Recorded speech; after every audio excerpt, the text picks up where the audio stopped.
자, 우리 기도하고 우리 중직자 전도훈련을 시작을 하겠습니다. 아버지 하나님께 감사함을 드립니다. 분명히 지금도 말씀으로 역사하시고 말씀으로 살아계시님을 나타내시는 아버지 하나님, 이 시간 말씀을 통해서 주를 보게 하시고 말씀을 통해서 주의 영광을 나타내시며 말씀을 통하여 세계가 살아나는 하나님의 증거 속에 있게 하여 주옵소서. 고민, 갈등이 말씀 속에서 답을 찾고 말씀의 능력으로 날로 새로워지는 하나님의 능력이 나타나게 하옵소서. 하나님의 전도 계획 속에 있게 하시고 하나님의 선교 계획 속에 있게 하시며 치유하신 은혜 속에 있게 하시고 후대 살릴 절대 목표 속에 있게 하여 주옵소서. 살아계신 예수 그리스도 이름으로 기도하옵나이다. 아멘. 갈라디아서 2장 20절의 말씀을 보면 이렇게 되어 있습니다. 내가 그리스도와 함께 십자가에 못 박혔나니 그런즉 이제는 내가 사는 것이 아니요 오직 내 안에 그리스도께서 사시는 것이라. 이제 내가 육체 가운데 사는 것은 나를 사랑하사 나를 위하여 자기 자신을 버리신 하나님의 아들을 믿는 믿음 안에서 사는 것이라 라고 되어 있습니다. 정말 바울의 고백처럼 내가 사는 것이 아니라 그리스도를 위하여, 그리고 그리스도를 통하여 그리스도에 의하여 살아가는 것이 우리의 소망이기도 하고요. 또한 이것이 복음의 절대 목표이기도 하겠죠. 그래서 우리가 조금 시급하게 찾아야 될 근본적인,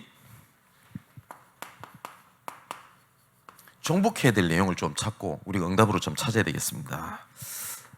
서론에 우리가 좀 생각을 해야 될 것은, 제가 현장을 다니면서 이런 얘기 참 많이 듣습니다.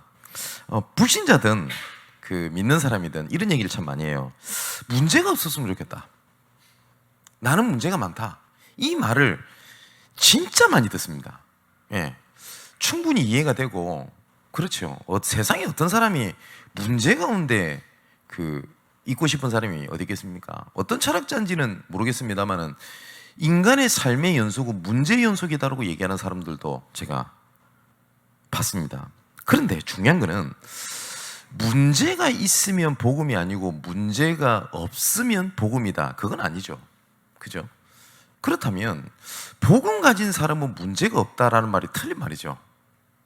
그렇기 때문에 왜 나는 문제가 생기지, 문제가 안 왔으면 좋겠다라고 생각하는 것은 틀린 생각입니다. 그죠? 우리가 여러 가지 어쩌면 문제라고 얘기를 할 때 이 문제는 여러 가지가 포함되어 있겠죠. 뭐 사건, 위기, 갈등, 그렇지 않습니까? 근데 중요한 거는 우리는 구원받은 사람이라고 하는 것은 근본적인 건 차이가 있죠. 뭐냐면 불신자는 문제 때문에 무너질 수 있지만 우리는 문제 때문에 무너지지 않는 신분입니다. 거꾸리뜨림을 당하여도 거꾸리뜨림을 당하지 아니하고, 맞죠? 넘어져도 넘어진 바가 되지 아니한다라고 얘기를 했거든요. 근데 중요한 거는 이 문제는 계속 올 수밖에 없습니다. 그런데 중요한 것은 하나님께서는 말씀을 주시고 그 말씀을 이루시는 방법으로 하나님께서는 여러 가지 사건을 이용하십니다. 하나님께서 어느 날 갑자기 길가에다 대고 오늘은 동쪽으로 가지 마라, 오늘은 서쪽으로만 가라, 이렇게 하나님이 인도하시나요? 그렇게 하시지 않습니다. 그죠? 그럼 하나님께서는 말씀을 주시고 언약을 주시고 이 언약을 성취하시는 하나님의 방법으로 여러 가지 사건을 일으키십니다. 그게 하나님의 방법이거든요. 그래서 우리가 캠프를 얘기를 할 때 사건 캠프다 이렇게 얘기를 합니다. 이것이 어쩔 때는 문제로, 어쩔 때는 만남으로, 어쩔 때는 위기로, 어쩔 때는 핍박으로 이렇게 포장되어 오는 것처럼 보거든요. 그런데 우리가 쉽게 이렇게 생각이 들 수 있잖아요. 그냥 아예 문제가 아니라 좋은 걸로 이렇게 보여주면 얼마나 속이 편하겠습니까? 그죠? 그러면 온갖 사기꾼들이 다 몰려올걸요, 교회에. 복음은 하나님의 비밀이라고 했습니다. 그런데 골로새서 2장 2절에 보니까 2장 2절에 바울이 이렇게 표현합니다. 하나님의 비밀인 그리스도, 이렇게 돼 있거든요. 근데 이 비밀이라고 하면 모르는 사람은 아예 모릅니다. 그런데 아는 사람은 그것만큼 쉽고 되어지는 게 없습니다. 저희 집에 문에 비밀번호가 있습니다. 이 비밀번호는 저만 알고 있겠죠. 근데 잠깐만, 7자리입니다. 순간 얘기할 뻔했네. 이 7자리를 저는 수학을 못하니까요. 7자리를 그 경우의 수로 비밀번호를 맞힐 확률이, 저는 수학을 몰라서 모르겠습니다. 몇 분의 몇인지 모르겠습니다.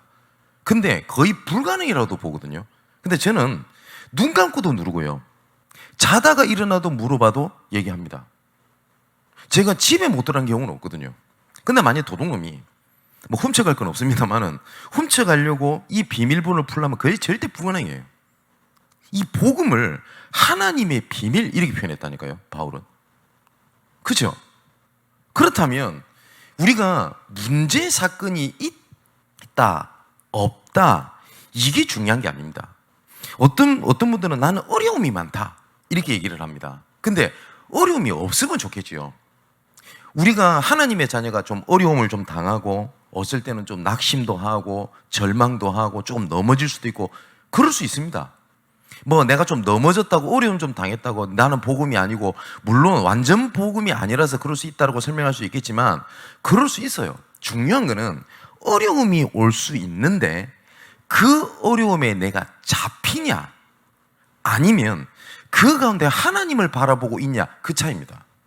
믿음은 흔들리지 않는 것도 맞겠습니다만은 흔들리는 것 속에서도 주를 향하는 걸 보고 믿음이라고 합니다. 그죠?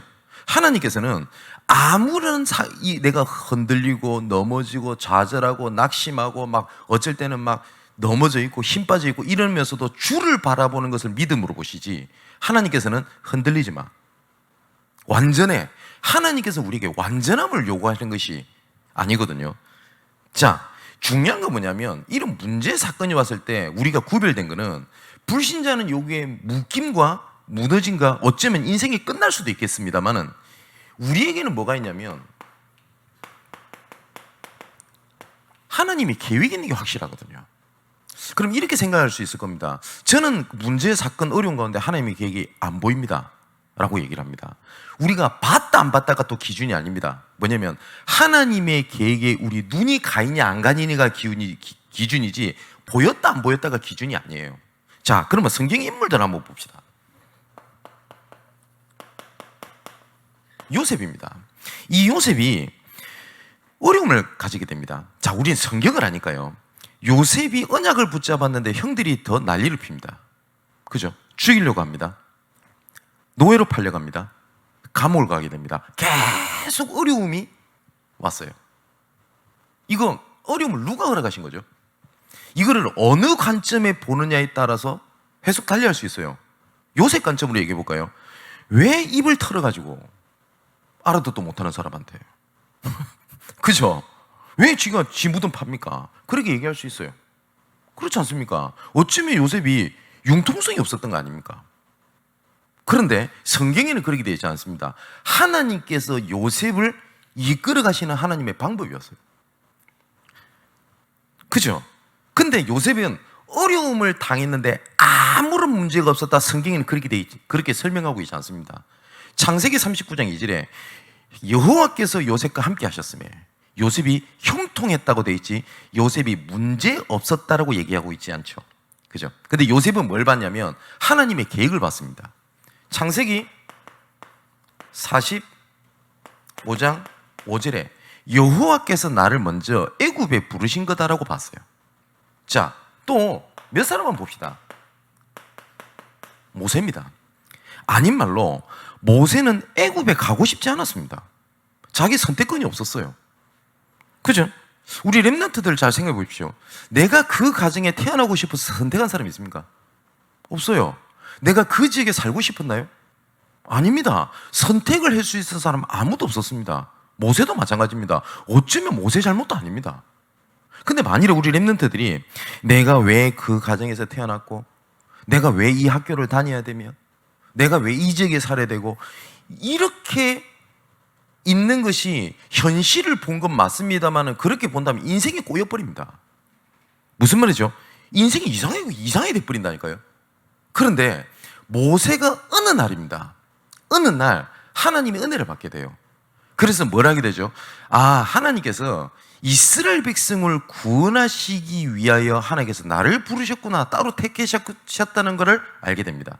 그래서 계속 하나님 앞에 기도하는 장면이 나옵니다. 지난주 강단에서도 우리가 말씀 받았죠. 아브라함과 이삭과 야곱에게 약속하신 그 언약을 기억하옵소서라는 얘기를 계속합니다. 하나님 앞에.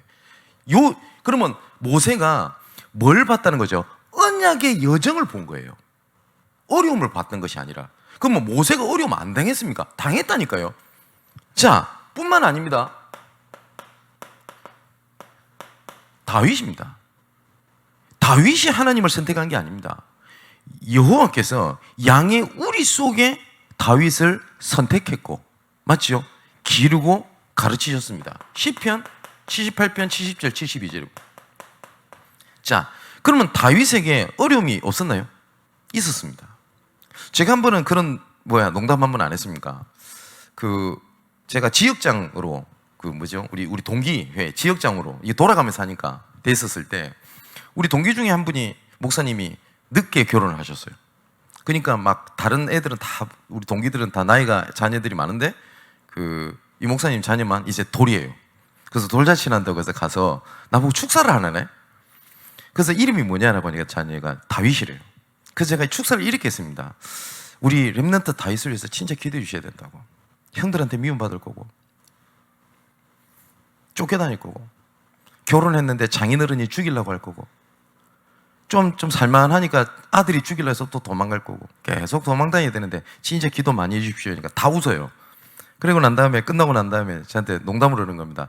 축사를 하라고 했더니 저주를 하냐고. 그래서 제가 웃으면서 그랬어요. 그럼 다윗이라고 이름 지으면 안 되지. 제가 그랬어요. 우리 다윗 이러면, 다윗과 같은 응답 이러면 우린 뭘 생각을 하죠? 왕. 요셉과 같은 응답 이러면 뭘 생각하죠? 총리. 그런데 성경 잘 보시라니까요. 다윗은 왕이 된 것을 응답이라고 고백한 적 단 한 번이 없어요. 그죠? 다윗은 뭘 봤죠? 성전이었습니다. 그죠? 근데 하나님께서 이 사건을 일으켜가지고 하나님께서 세우시는 걸 봤어요. 다윗은 왕이 되려고 노력한 적도 없습니다. 그죠? 분명히 왕이 될 거 알고 있었음에도 불구하고 왕이 되려고 몸부림을 친 적이 없어요. 오히려 왕이 될 수 있는 기회를 오히려 미룹니다. 다윗, 사울왕을 죽일 수 있는 순간순간마다 사울왕을 보호까지 한다니까요. 하나님이 세우신 겁니다. 그러면 다윗의 응답은 뭘로 봤냐? 성전을 세우기 위하여 하나님께서 직분을 주신 게 왕이었지, 왕이 응답이 아니었어요. 그럼 이 모든 사건이 하나님께서 성전을 세우는 하나님의 계획이었지 문제가 아니었습니다. 자, 또 봅시다. 초대교회입니다. 초대교회가 언약을 확실히 붙잡았잖아요. 근데 초대교회는 문제밖에 없습니다. 더 신기하죠? 언약을 확실하게 붙잡았는데 의식주 문제가 해결이 안 됐어요. 그 증거가 이 초대교회 사람들이 모여가지고 서로 자기 물건이라고 주장하는 자가 없고 서로 통용하며 서로 내어놓고 서로 공동분배하고 살았어요. 어떤 사람은 이걸 보고 사회주의 시초라는데 그건 말도 안 되는 소리고요. 가난해서 그랬던 거죠. 의식주 문제도 해결이 안 됐습니다. 그죠? 근데 여러 가지 문제 사건들이 여러분 아시죠? 로마 초대교회부터 로마 정부까지 하나님께서 일을 진행하실 때 거기 보면 문제, 사건, 위기, 핍박이 전부 다 들어가 있어요. 또 하나님께서는 이 하나님의 자녀들을 어떻게 흩어버렸어요. 이걸 보고 유랑민족이라도 하고 이거를 디아스포라라고도 하죠. 그런데 이 많은 사람들이 흩어졌지 않습니까? 어쩌면 유리방황을 하게 된 겁니다. 근데 이 흩어짐이 전 세계에 하나님께서 복음이 증거되도록 이루시는 하나님의 방법이었습니다. 자, 그렇다면 우리가 시급하게 근본을 정복해야 될 것들이 있습니다.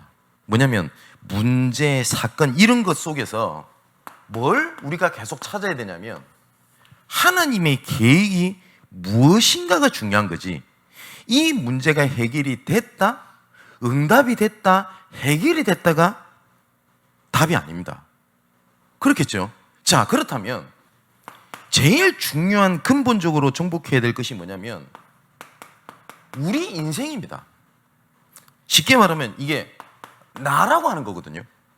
오늘 바울이 고백하는 게 그거 아닙니까? 갈라디아서 2장 10절에 이제 내가, 바울을 얘기하죠. 그리스도와 함께 십자가 못 박혔나니 그러니 이제는 내가 사는 것이 아니요 오직 내 안에 그리스도께서 사시는 것이라. 무슨 말이죠? 그리스도를 위해서 산다는 것을 이 설명을 합니다. 이제 내가 육체 가운데 사는 것은 나를 사랑하사 나를 위하여 자기 자신을 버리신 하나님의 아들을 믿는 믿음 안에서 사는 것이라. 여기서 보니까 믿음 안에서.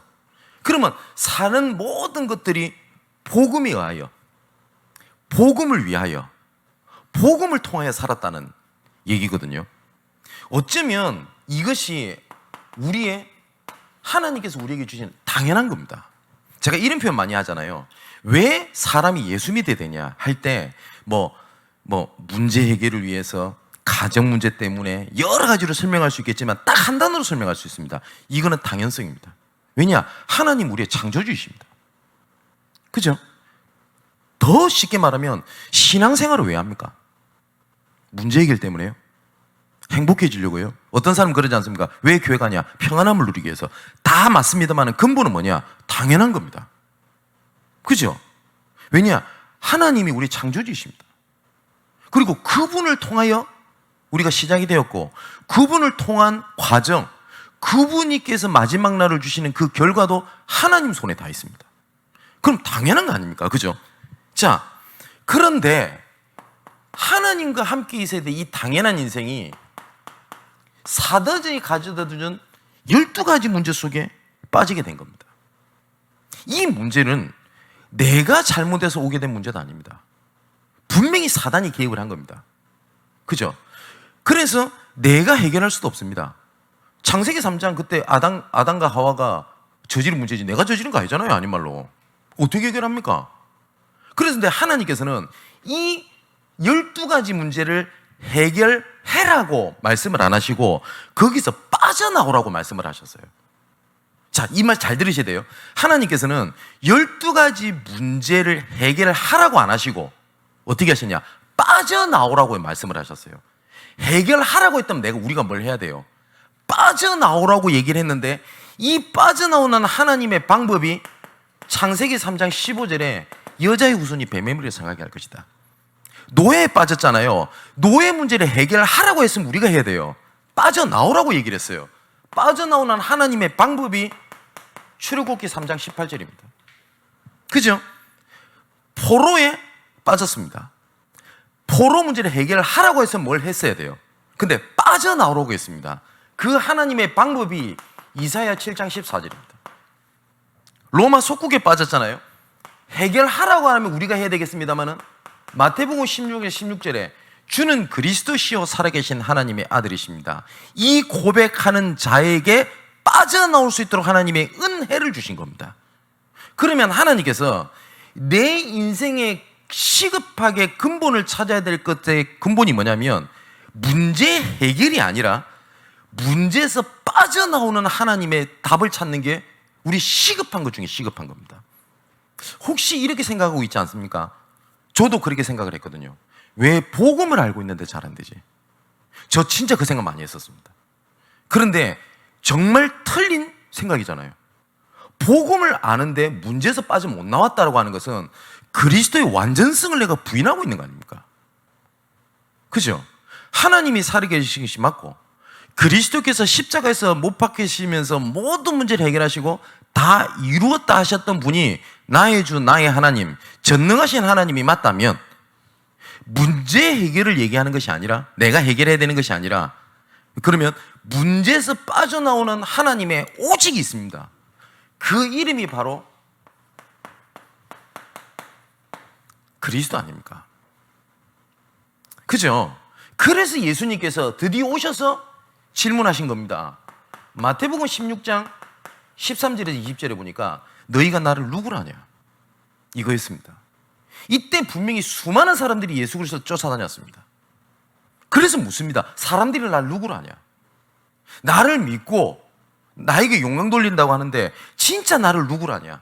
사람들이 이렇게 얘기를 합니다. 세례요한이라고 합니다. 예레미야라고 합니다. 엘리야라고 합니다. 선지자 중에 하나라고 합니다. 이렇게 고백을 해요. 자, 그리스도를 보면서 그런 모습이 틀린 건 아닙니다. 맞죠? 예수님께서 선지자 같은 모습을 하셨습니다. 특히 세례요한 같은 경우는 주된 메시지가 회개하라 천국이 가까웠느니라 라는 외침이었습니다. 그죠? 그래서 존경을 받았죠. 마지막 선지자니까. 근데 예수님께서 공생의 첫 사역에 선포하셨던 메시지가 회개하라 천국에 가까웠느니라 였습니다. 맞습니다. 예레미야 별명이 뭐죠? 사랑의 선지자입니다. 사랑하고 위해주고 보듬어주고 챙겨주고 예수님께서 하셨습니다. 맞죠? 5,000명을 먹이시고 안전병기를 일으키시고 봉사를 눈먼 봉사를 눈뜨게 하시고 진짜 다른 사람한테 여러 가지 뭡니까 외면받던 세리를 품으시고 그죠? 죽은 나사로를 생각해서 눈물을 흘리시고 맞습니다. 하셨습니다. 그런데 예수님께서 그런 모습을 하셨는데 그런 모든 모습 속에 근본이 뭐죠? 빠져나오라는 겁니다. 근데 그게 아니라 뭐야? 사랑했지 않냐? 그래서 우리가 예수 그리스도의 사랑을 전하자 하면서 틀린 건 아니겠죠. 어려운 사람 도와주고 그게 주된 것이 아니었거든요. 엘리야라고 합니다. 예수께서 능력을 보이셨습니다. 예수님의 말 한마디에 흑암이 무너졌습니다. 그죠? 예수 이름으로 얘기할 때 뭡니까? 흑암이 벌벌 떨었습니다. 능력이 일어났습니다. 뭐가 증거가 일어났습니다. 기적이 일어났습니다. 물론 예수님께서 그렇게 하셨습니다. 근데 예수님께서 내가 이렇게 능력 있다. 어마어마하지, 신기하지, 이거를 보이기 위해서 오신 게 아니지 않습니까? 그죠? 그래서 예수님이 다시 묻습니다. 그렇다면 너희는 나를 누구라냐? 예수님께서 지금도 우리에게 묻는 질문입니다. 오직 예수, 오직 그리스도 하는데 나를 누구라고 알고 오직이라고 하냐? 라는 질문입니다. 혹시 내가 오직 했더니 내 간지러운 부분을 끌고주고 해결해주는 그리스도 혹시 그거 아닙니까? 그 그리스도가 나와 함께 하시는 영원한 당연성이 아니라 혹시 그렇지 않습니까? 내 자녀 문제를 해결해 주실 그리스도, 내 경제 문제를 해결해 주실 그리스도, 내 앞길을 꽃길을 걷게 해주실 그리스도 혹시 그렇지 않습니까? 근데 그 그리스도가 안 하신다는 말이 아닙니다. 그게 기준에는 뭐가 있죠? 나를 위한 그리스도잖아요. 그래서 바울이 오늘 본문에 갈라디아서 2장 20절에 보니까 누구를 위하여요? 그리스도를 위하여 이렇게 얘기를 한 겁니다. 우리가 시급하게 넘어야 될 근본적인 정복해야 될 것이 뭐냐면 나를 정복하는 겁니다. 아니 우리도 사람이지 않습니까? 예, 사람입니다. 그럼 우리가 사람의 근본적인 기본적인 부분들을 무시하자는 얘기가 아닙니다. 그 얘기를 드린 얘기가 아니지 않습니까? 자, 조금만 나에 대한 근본을 넘어서게 되면 그때부터 딱 보여지는 게 있습니다. 뭐가 보이냐? 그때부터 진짜 현장이 보입니다. 이때 하나님께서 필요로 하시는 게 이때 보여요.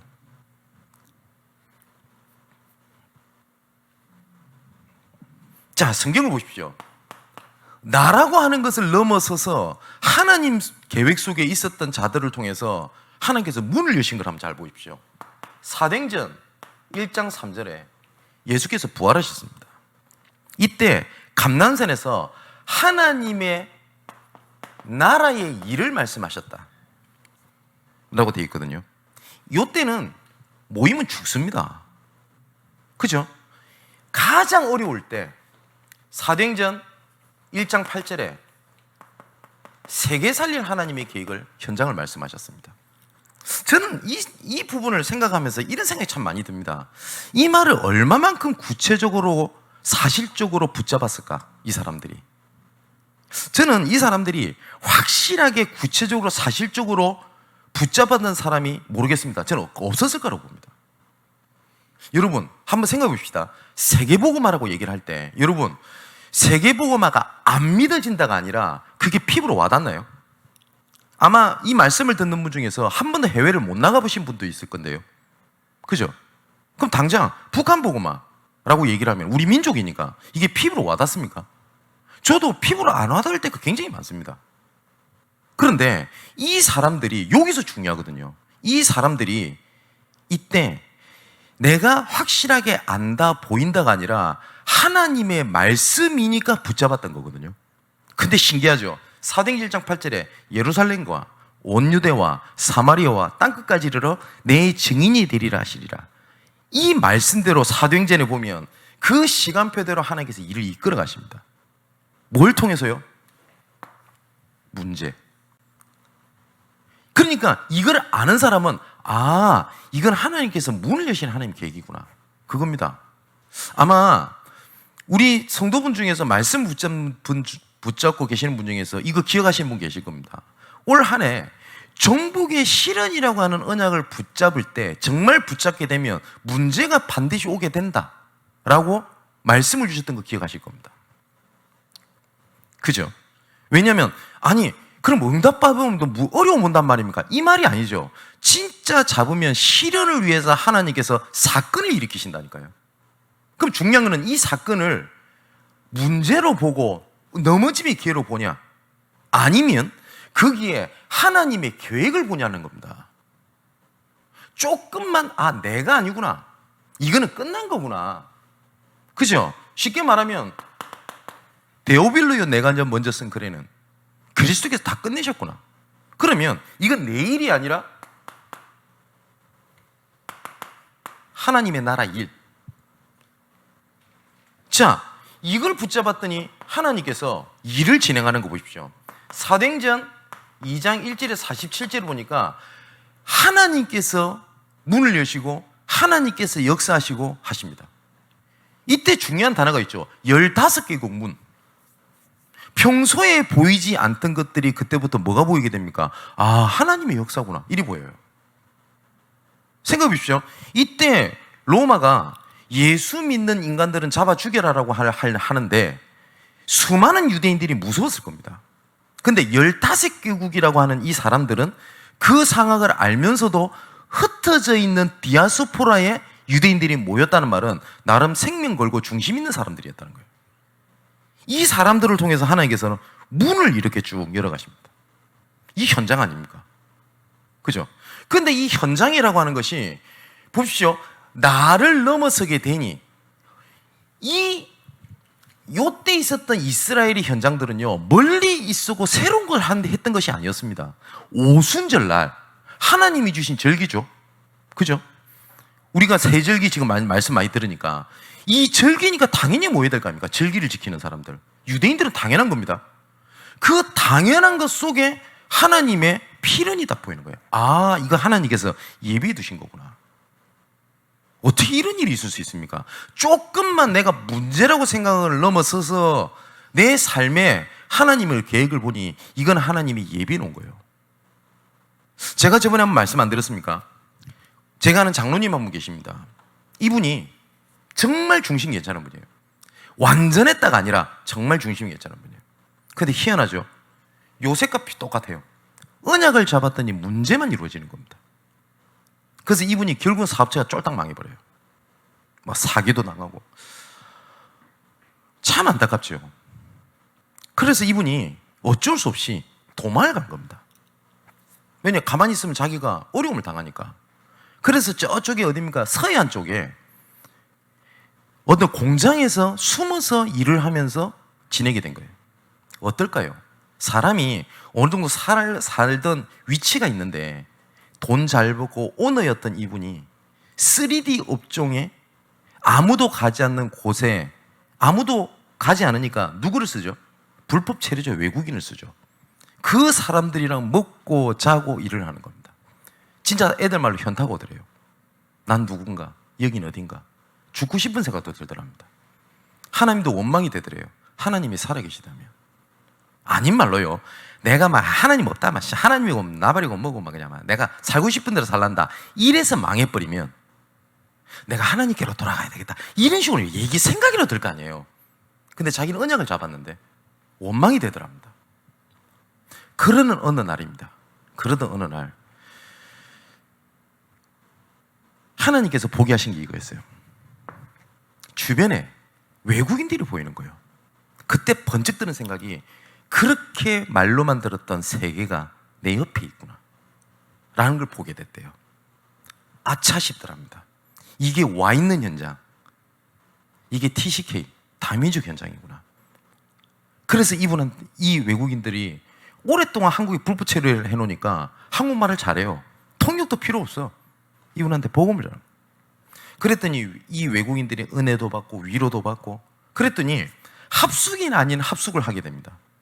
우리는 합숙하면 4박 5일 3박 4일 이러는데 이거는 기약도 없어. 계속 같이 살아야 되니까 계속 밤마다 얘기하고 이래요. 그러고 있다가 어느 날 뭡니까? 그 출입국 사무소에서 단속이 나왔어요. 그래서 이분들이 어떻게 되냐? 다 쫓겨나게 된 겁니다. 이때 장로님이 또 헷갈리더래요. 더 말씀드려야 되는데. 그런데 쫓겨났던 그 외국인이 이 장로님을 읽지를 못하는 겁니다. 그래서 그쪽 나라에서 교회를 갔어요. 자기 친척 중에 한국이랑 무역을 해야 되는데 혹시 아는 분이 있냐? 근데 이 외국인이 어떤 그 장로님을 딱 떠올린 거예요. 나를 도와줬던 그분. 그 장로님이 하필이면 무역하셨던 분이었어요. 그래서 하나님께서 그 사업처를 세워 가시는데 이전에도 없었고 이후에 그 생각지도 못했던 하나님 문을 열어버린 겁니다. 하나님의 방법이었죠. 지금 우리 다락방에 세계선교회에 중요한 역할을 하는 나라가 하나가 있습니다. 그게 페루입니다. 이 페루는 남미 나라잖아요. 이게 어떻게 해서 이렇게 응답이 왔는지 아십니까? 한남동에서 불법 체류를 하고 있던 페루인. 근데 이 불법 체류자는 같은 민족이기 때문에 통하거든요. 근데 이 불법 체류자 사이에서 나름대로 예배를 드리는 모임이 있었던 거예요. 이때 한남동을 지나다니던 어떤 성도들의 얘기를 듣고 이분들이 복음을 듣게 된 겁니다. 그래서 어떻게 했냐? 이 사람들을 좀 도와야 되겠다. 지금도 있죠. 그래서 우리 다락방에 다민족 전도학교를 만들게 된 겁니다. 그때가 어디였냐? 그 송파지역. 벌써 한 10몇 년이 지났죠. 제 기억에 2017년 이때니까요. 2007년, 17년이 아니고. 자, 이러고 있는데 이 사람들이 신학원도 다니고 은혜를 받은 겁니다.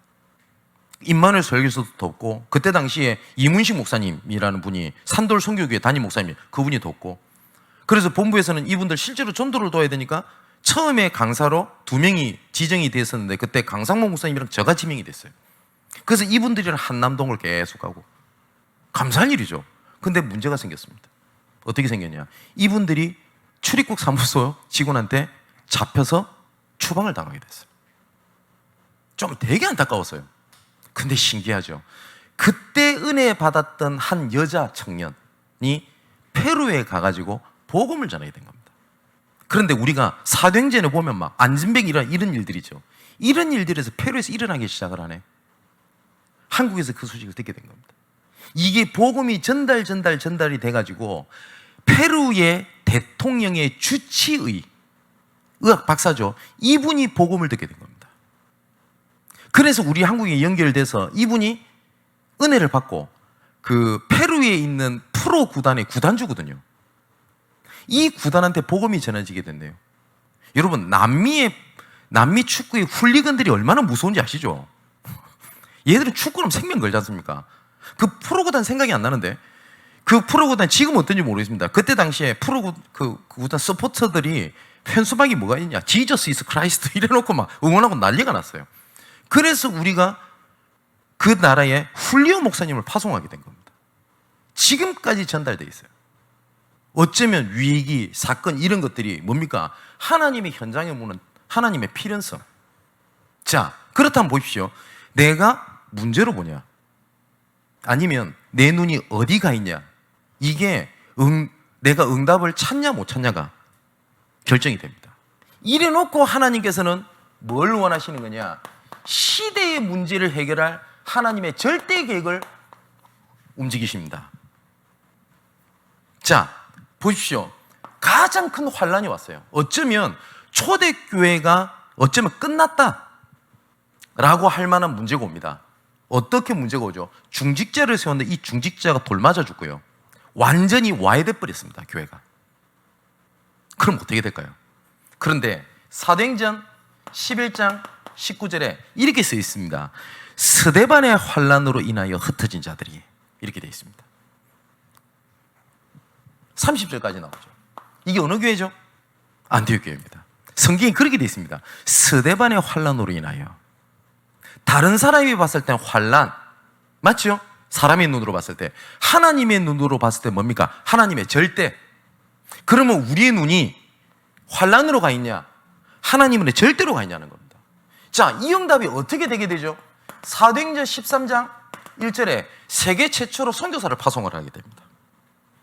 자, 뿐만 아닙니다. 이 응답이, 이렇게 응답이 계속 가는데 계속 증거가 일어날 거 아닙니까? 또 위기가 닥칩니다. 사도행전 16장 6절에서 10절. 다른 것도 아닙니다. 사도행전 16장 잘 보십시오. 곳곳에서 제자가 일어납니다. 아닌 말로요. 막 사역이 안 돼서 있다가 여기가 하나님 계획이 맞을까? 저기가 하나님의 계획이 맞을까? 이렇게 갈까? 저렇게 갈까? 이러면 이해가 될 건데 응답의 문이 계속 열려요. 분명히 성경에서 16장 초반부에 그렇게 되어 있습니다. 그런데 딴 일도 아니고 전도하려고 하는데 위기가 닥친 겁니다. 왜냐? 성령이 아시아로 가는 것을 막아버린 겁니다. 자, 그러면 이 사람들이 처음부터 성령이 막았구나 아니면 사단이 막았구나 몰랐을 겁니다. 그죠? 우리는 성경을 아니까 성령이 아시아로 가는 것을 막았다고 되어 있습니다. 그러면 다른 것도 아니고 하나님께서 막으셨다면 완전히 막혔다는 거 아닙니까? 그러면 우리 입장에서 뭡니까? 응답이 없구나, 끝났구나 하는 거 아닙니까? 성령이 막았는데. 그런데 이 일이 하나님의 전환점이었습니다. 어디를 가게 되죠? 마게도냐로. 생각도 못하고 있었어요. 바울팀들은 마게도냐를 가야 되겠다가 아니었어요. 소아시아 지방으로 가야 되겠다는 거였다니까요. 근데 하나님께서 뭘 일으키셨다고요? 문제, 사건. 여기가 지역이 어디냐? 드로아입니다. 드로아라는 지역입니다. 이때 바울이 팀들이 잘한 게 하나 있어요. 뭐였냐? 문제로 보지 않았어요. 이 부분을 토론을 나눈 겁니다. 쉽게 말하면 하나님 계획이 뭐냐 이거였어요. 그때 마게도냐 사람을 도우라는 환상을 보게 되죠. 이때 성경이 이렇게 기록되어 있습니다. 마게도냐를 도우라고 우리를 부르신 줄을 우리가 인정함이러라. 우리가 인정했다는 말은 바울 팀들이 거기 하는 계획이 맞다 해서 들어갔다는 말이거든요. 인도 잘 받은 거죠. 우리 사랑하는 성도 여러분, 교회 문제가 활동할 수 있습니다. 이때 드로의 밤의 축복이 여러분과 우리 교회에 있게 되기를 주님의 이름으로 축원을 드립니다. 이 문제가 왜 이렇게 일어났냐, 이 문제를 어떻게 해결하는 수습하냐가 아닙니다. 드로의 밤입니다. 어쩌면 가장 혼에 몰렸을 때 하나님께서는 마게도냐를 거쳐 로마 복음화에 하나님의 시작을 하시게 된 겁니다. 또 문제가 옵니다. 참 하나님도 드라마틱 하시죠. 사도행전 19장 1절에 7절에 에베소서의 사역이 일어나게 됩니다. 어쩌면 바울이 했던 사역 중에 가장 눈에 보이는 가시적인 거죠. 그게 중요한 건 아니겠습니다만 가장 증거가 있고 눈에 가장 띄는 사역이 어디냐면 에베소 사역입니다. 이 에베소는 항구 도시이기 때문에 굉장히 경제도 발달되어 있고 했던 곳입니다. 응답 엄청나게 많았어요. 근데 이 일이 어떻게 되는지 압니까? 갇히는 계기가 됩니다. 참 희한하죠. 응답이 계속 펼쳐져야 될 건, 지속돼야 될 건데 바울이 이때 로마에 잡히게 됩니다.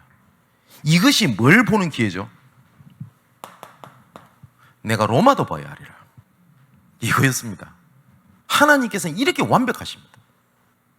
그런데 우리의 짧은 소견에 나는 왜 복음 있는데 문제가 있지? 왜 내 삶 속에는 문제밖에 없냐? 나는 문제의 연속이다. 그러면 이제부터 생각을 바꾸십시오. 나는 하나님의 계획이 많구나. 그죠? 우리의 연약함을 들어서 하나님께서는 완전함으로 이끌어 가신단 말이에요. 그죠? 자, 그렇기 때문에 지금부터 뭘 보라고요? 하나님의 계획이구나. 그걸 보는 겁니다. 그래서 혹시 옆에 있는 우리 랩런트나 아니면 사람들이 저희 그 영적 문제 많아가지고 이러지 말고 쟤는 하나님의 계획이 많구나. 생각을 바꿔야 돼요. 그렇지 않습니까? 주일날 조금 말씀드리겠습니다만은 계속 발전해 나가면 문제는 같이 옵니다. 과학이 발달되면요 반드시 문제가 같이 옵니다. 근데 그걸 문제로 보면 발전을 못해요. 문제가 드러나면 또 다른 발전이 이루어집니다. 근데 일명 고여 있잖아요. 고인물들에게 문제 안 일어납니다.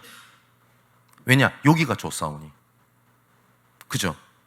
문제는 있을 수밖에 없어요. 그런데 내가 이것을 문제로 보고 있는 나라고 하는 시급한 근본을 정복을 하는 겁니다. 결론입니다. 이제는 우리 전도자분들이 뭘 봐야 되겠냐? 하나님의 시대를 보면서 조금 미래라는 걸 두고요, 앞당겨 보는 거예요. 이걸 보고 비전이라고 합니다. 미래 것을 앞당겨 본다. 비전이라고 합니다. 그리고 지금의 것을 가지고 미래를 보는 걸 보고 믿음이라고 얘기를 합니다. 이 두 가지는 항상 같이 가지고 계셔야 됩니다. 우리 삶 속에, 내 삶 속에, 그리고 교회 안에 빈 곳이 있을 겁니다. 그죠? 그렇다면 이것이 문제냐? 아니면 그 가운데 계획이 있냐? 어떻게 보느냐에 따라서 이것이 미래가 결정됩니다. 그죠? 자,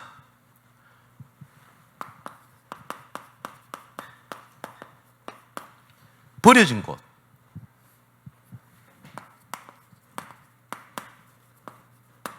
방치된 곳, 이것을 어떤 눈으로 보냐라는 겁니다. 그죠? 우리가 전도 운동을 위하여 하나님께서 교회를 세우신 것이 맞다. 이거는 누구든지 변함은 없겠죠. 그런데 전도 운동을 위해서 교회를 세우셨는데 우리는 문제가 많답니까? 전도 운동을 세우셨기 때문에 이 문제가 되지 아니하고 하나님의 계획이 있게 될 것이다가 맞습니까? 여러분 어떻게 생각이 드십니까? 올해는 아마 스케줄 따라서 아마 어려울 것 같다는 생각도 드는데, 언제 한번 전도학교를 9월 때까지 중직자 훈련이 끝나게 되니까요, 전도학교도 한번 해보겠습니다. 초대교회 7교회가 얼마나 문제가 많았는지 한번 적나라하게 한번 얘기해 보겠습니다. 야, 이게 교회인가 싶을 정도입니다. 근데 신기한 게 뭔지 아세요? 하나님은 언약을 이루어 가십니다. 근데 우리가 이런 얘기 많이 듣습니다.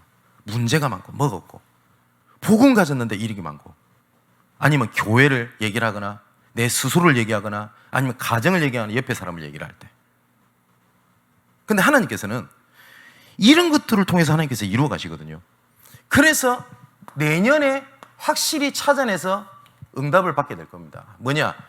교회에서 찾아야 될 24가 뭐냐? 그러면 흩어진 제자들의 모임, 교회 안에 모여있는 제자들, 쉽게 말하면 파라와 로컬에 대한 시스템을 어떻게 찾아내겠냐? 그리고 결국은 우리의 미래는 후대입니다. 그러면 후대를 위해서 유대인들의 교육 방법을 따라가자는 말입니까? 저는 그렇게 생각하지 않습니다. 3단체가 세계를 장악했습니다. 그럼 우리가 3단체의 방법을 따라가자는 말입니까? 그걸 기준으로 되면 절대 불가능입니다. 제가 성경을 봤을 때 제가 만일에 잘못 본 것이라면 하나님께 깨닫게 하실 거라고 믿습니다. 제가 성경을 봤을 때는 로마가 정복했던 방법을 가지고 초대교회가 로마를 정복했던 것이 아니었습니다. 그렇지 않습니까? 만일에 여의도 지역을 여러 가지 흑암 문화가 장악하고 있다고 그 흑암 문화의 방법을 쫓아가자는 말입니까? 아닙니다. 바울은 로마의 문화를 뒤집으려고 하지는 않았습니다. 근데 바울의 오직이라는 복음이 로마를 뒤집었습니다. 저는 복음이라는 것에 있지 이렇게 해야 되고 저렇게 해야 되고가 아닐 겁니다. 그런데 우리 후대들을 듣고 얘기해 보겠습니다. 우리 렘넌트를 위해서 이것도 필요하고 저것도 필요하고 이것도 해야 되고 저거 해야 될 거, 예, 다 인정합니다. 그게 틀렸다는 게 아닙니다. 그러면 그렇게 올바르게 성경적 찾을 수 있는, 지금부터 할 수 있는 나의 작은 오직을 찾는 겁니다.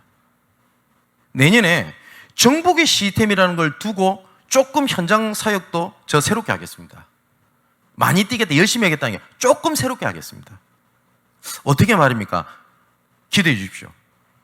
그리고 교회 내부와 현장에 있는, 바깥에 있는 부분들을 조금 다르게 보고 인도받겠습니다. 그러면 또 말씀을 드릴 건데, 사단은 가만히 안 있을 겁니다. 어쩔 때는 문제로, 사건으로. 근데 이 사단도 머리가 나쁜 거예요. 왜냐? 문제를 일으켰다? 복음을 알고 진짜 인도받는 자에게는 계획을 이루는 걸로 딱 봐버리니까 오히려 뭡니까? 응답이 돼요. 오히려 사단은 가만히 있는 게 나을 수도 있어요. 그죠? 근데 이 사단은 머리가 나빠서 계속 문제를 일으킬 겁니다. 근데 사단보다 더 머리가 나쁜 복음 아닌 사람은 거기 문제에 빠져버리게 되는 거예요. 정말 근본적인 정복을 시급하게 해결하는 여러분 되시기를 주님의 이름으로 축원을 드립니다. 그래서 다음 주까지 이제는 전도 훈련에 대한 전달해야 될 부분들을 전달을 하고 10월부터는 조금 전도학교 형태로 이제는 실제적으로 현장에서 해야 될 부분들을 같이 말씀을 나누게 될 겁니다. 정말 말씀 놓치지 않는 여러분 전도자 되시기를 주님의 이름으로 축원을 드립니다. 기도하겠습니다. 나의 아버지 하나님, 세상 사람들에게는 문제가 넘어짐과 실패와 끝이지만 우리에게는 응답이요, 축복이요, 시간표가 되며 새로운 시스템의 하나님의 계획인 줄 믿습니다. 시급하게 넘어서야 될 나라고 하는 기준으로 보고 있는 복음, 현장, 미래가 치유되게 하옵소서. 나라고 하는 것에 묶여서 비고 버려져 있고 방치되어 있는 현장을 살리게 하시고 시대의 문제를 해결할 교회로, 남은 자로, 흩어진 자로, 정복자로, 순례자로 부르셨으니 이제 나라고 하는 것을 넘어서 우리라고 하는 것을 넘어서서 하나님의 시대의 절대적 계획을 보는 시간표가 되게 하여 주시옵소서. 날마다 새로운 은혜를 주신 하나님, 날마다 새로운 시간표로 이끄시는 줄 확신합니다. 날마다 새로운 절대 계획을 바라보게 하여 주옵소서. 살아계신 예수 그리스도 이름으로 기도하옵나이다. 아멘.